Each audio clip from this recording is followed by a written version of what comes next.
Hey everyone, welcome back to our channel. I'm Mary to Film Stuff. In today's video, we're going to do something a little bit different. We'll be discussing our thoughts on the recent British Film Institute's Sight and Sound Critics poll of the greatest 100 films of all time. What they got right, and in many cases, what they got wrong. Here we go, let's do it! Now, as a bit of background, the British Film Institute releases a list of the 100 greatest films, according to critics and filmmakers, once a decade since 1952. This list is a great point of contention and much nerding out for film aficionados and snobs alike. They released the list first in 1952 and every decade thereafter. Until just recently this month, in 2022, we have our most recent version.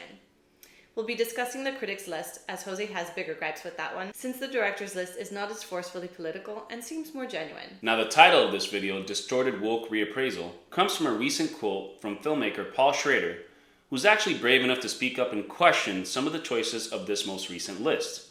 Now, as with any film list, whether it be this one, the AFI list, IMDb's Top 250, or any film list, tastes are subjective and can vary, but there are some films that have shaped and defined the film canon and should be included above others. We want to cover different areas. Number 1, films that do deserve their new inclusion on the list. Number 2, films that we're a bit ambivalent about, not so much about their inclusion, but their placement and ranking on the list.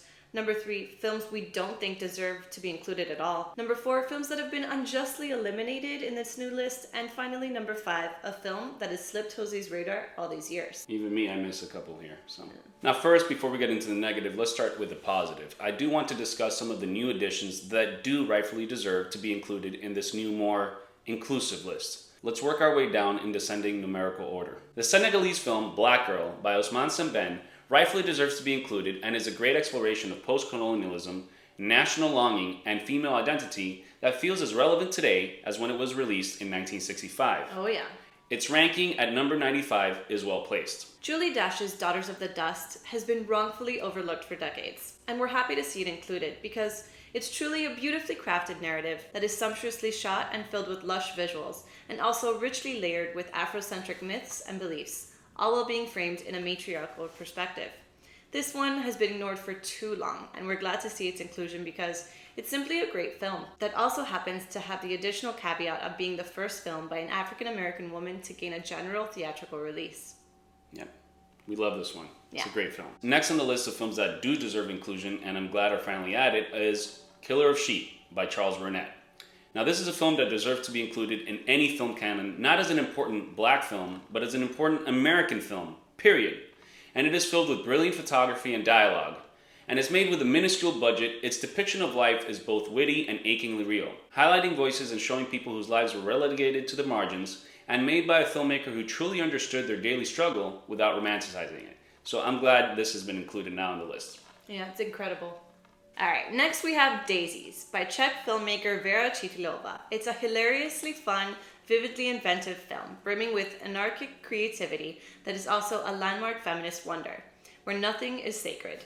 We both love this film, and it is one that I'm sure had not been included in the past simply because of how hard it was to get a hold of.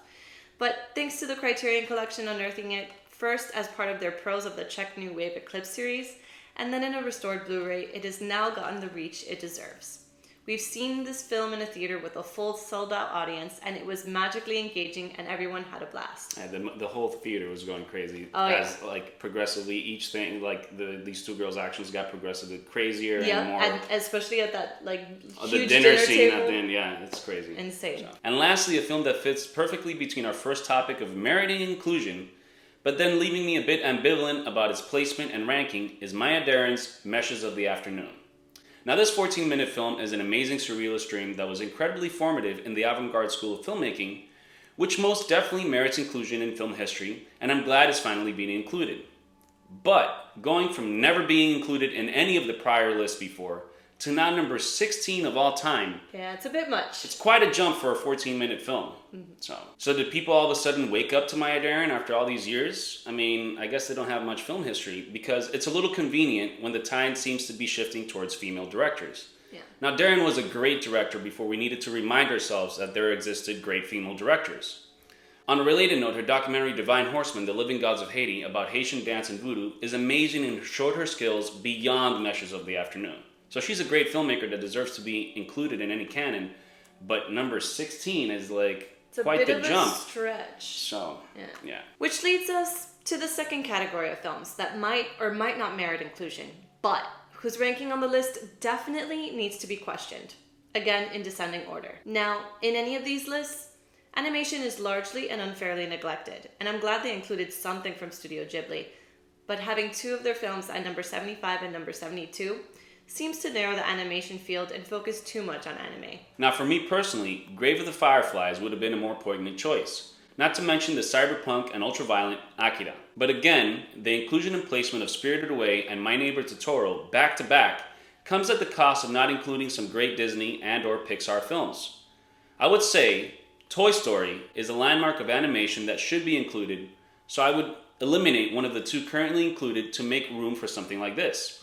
African cinema has by and far also been largely and unfairly neglected in most of these lists. And while Tuki Buki is a great choice and does deserve inclusion, its jump from number 93 in 2012 to number 66 in 2022 is a steep jump. Now, if you know the nature of these Sight and Sound lists, you will know that most ascensions and descensions in the list are pretty incremental and slow. Right. So this is a big jump, and it seems like a forced penitence to show how inclusive of third cinema the critics now are. On a personal level, while Tuki Buki is a great film, I would have much preferred Suleiman Sisse's Malian masterpiece, Yelin, based on the tales of the Bambara people. And now for Moonlight by Barry Jenkins. It might not even merit inclusion in the top 100, but even if it were to be included, placing it at number 60 of all time is quite the stretch. Just from what we remember from its initial theatrical release. Yeah, I remember watching it in theaters and thinking this is a really good movie, but now number 60 of all time is... Yeah, that's pushing it. It's a little much, but... Yeah, they're making it a bit obvious what... Checking some boxes. Yeah. Now, Moonlight is a well-crafted film about identity, but for such a recent film, it is too soon to determine if its impact will be long-lasting and far-reaching. Yeah. And if its visual poetry will hold up with more passing of the years outside of the current societal climate.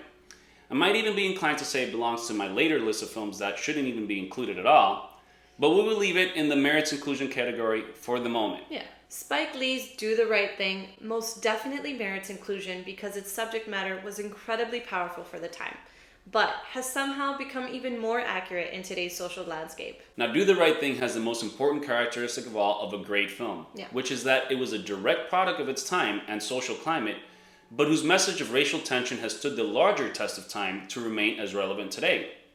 Now, having said all that, number 24 of all time is saying something. And I'm not going to question it too much because I do admire the film and Spike as a filmmaker, but its ranking within the top 25 from not even being included at all in the 2012 list is quite a jump.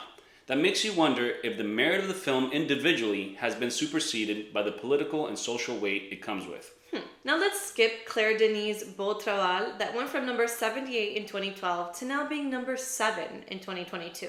Because it ties into the elephant in the room that we've been meaning to get to, Jeanne Dielman by Chantal Akerman, now being named number 1 movie of all time.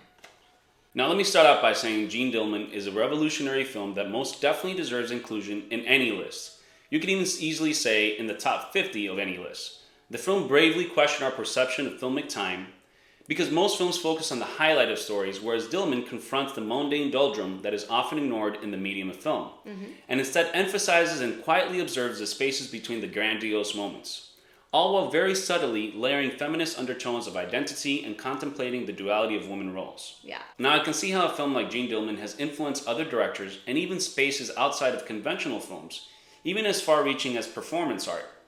But to be placed as the greatest film of all time seems like a desperate attempt to intentionally subvert an industry that has been dominated by men.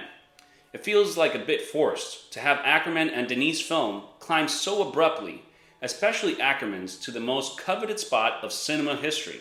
Yeah, it is a wonderful film, but number 1? I don't know about number 1. What about you? I think it is a great film, but there's so much of cinema history that is so amazing in different layers. I mean, different levels. Profound, impactful. Yeah, it's wonderful, and it does belong on the list, I do think, but not number 1. Yeah, it's almost like this list is trying to mess with audiences by saying, oh, you thought it was going to be another white guy yet again at number 1? Pfft, You thought it was going to be Wells or Hitchcock or Kubrick or even Coppola? Think again. Huh. Yeah, it's like they're trying to say, instead of these seasoned directors that have been recognized, Chantal Akerman at 25 when she made the film beat them all. She mastered the film language at such an early stage as a woman against the grain in the 70s that, all those other guys, you thought they were going to be at it again. No. Right. We've had this new discovery, which I don't know. Now, we'll be briefer in this next section, but we want to mention the movies that we do not think merit inclusion in the list at all. Now, in my opinion, Get Out, Parasite, and especially Portrait of a Lady on Fire, at number 30 of all time, in my opinion, should not be included. Not because they're necessarily bad films, they're all three okay films. But because, again, like Moonlight, they're too recent and too on the nose about subjects that are hot in recent years to determine if their inclusion is simply a way to placate a more woke online audience demanding inclusivity above all else. With more time, we will see if they do have an indelible grasp into filmic history. But to place them so quickly at the top of the heap in filmic canon is nearsighted. Definitely. But equally as important is that their inclusion in spaces in the list comes at the expense of certain films that are masterpieces that have now been outright left out in this 2022 list. Yeah, in favor of these great masterpieces, we need to check some boxes to make people feel included, and that's great. I'm not against inclusion in any way, but when the main point is when it comes at the expense of established masterpieces, when if you have so many spaces in these lists, so to take up room from these films that have been formative, to just say look how aware we are, look how with it we are, right. It's kind of nearsighted. Moving on to name a few of the films that have been dropped and neglected in favor of the new, more inclusive choices are Lawrence of Arabia by David Lean, a sprawling epic of unequaled visual impact, gone. That's it. Yep. Erased.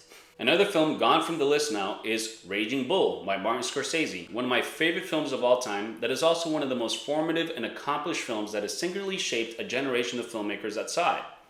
But I guess no matter what a visual masterpiece it is, we should set it aside because it is about a woman-abusing, misogynistic brute. Not a favorite type of character study for today's ultra-sensitive audience. Gone. Nashville by Robert Altman. Gone. Aguirre, The Wrath of God by Werner Herzog, one of the most inventive and unique cinematic voices. Gone. My goodness. Children of Paradise, The Les Enfants du Paradis by Marcel Carnet, one of the most important masterpieces of French cinema. A beautiful film. Gone. Chinatown by Roman Polanski. Being gone was expected, I guess, because anything by Polanski is now the plague, no matter how good the film is. The new wave of critics refuses to separate the art from the artist, and clearly don't want to reward a figure with such baggage. And as a personal gripe from both of us, nothing from Terrence Malick was included at all. That's simply preposterous. At least one of his films, from Badlands to Days of Heaven to The Thin Red Line, and especially Tree of Life, should have made the list in some form. None of them. His visual poetry is not up to par to the greatest films of all time, apparently. So to put it bluntly and simply, is anyone going to tell me genuinely that Get Out is a better and more important film than Lawrence of Arabia or Raging Bull? I mean, seriously, come on. Let's be honest as an audience here and not bow down to appease a political agenda. Yet this new list, for coming off as desperately wanting to be inclusive and woke, still made some flagrant mistakes in even trying to do that. There is not one single Latin American film on the list. Should I be offended as a Latin person? Should I go online and start complaining and whining and saying how my peoples weren't represented? Especially as a Cuban, should I be demanding that Memories of Underdevelopment by Tomás Gutiérrez Alea be on the list somehow? So side note, something like Memories of Underdevelopment definitely should take the place of Portrait of a Lady on Fire or Parasite or even Get Out, even without Jose's national pride interfering, because that is just one example of a genuinely superior film in the vast canon of film history that is being overshadowed by okay recent films. Now, circling back to Latin American film and the glaring oversights of the critics list, how about the masterful La Ciénaga by Argentine filmmaker Lucrecia Martel not be included at all? It has the caveats they're aiming for, since it is a female and third world filmmaker, but inexplicably it was left out. As a side note, it is rightfully included as number 62 in the vastly superior director's list. We wanted to add a few more examples to the topic of oversights, even within the woke reframing this 2022 list is aiming for. So how about there not being a single film by Pier Paolo Pasolini in this new list? No Mama Roma, no Salo or the 120 Days of Sodom, nothing. Pasolini is one of the most influential artists of the last century who was also openly gay and was murdered under mysterious circumstances, yet his work has been ignored. Again, in favor of these more recent hot topic films. And how about George Romero's Night of the Living Dead? A film that covered larger societal issues of the time with the wonderful cloak of fantasy and horror and cast an African American in the heroic lead before it was fashionable. Shouldn't that be on the list in some capacity?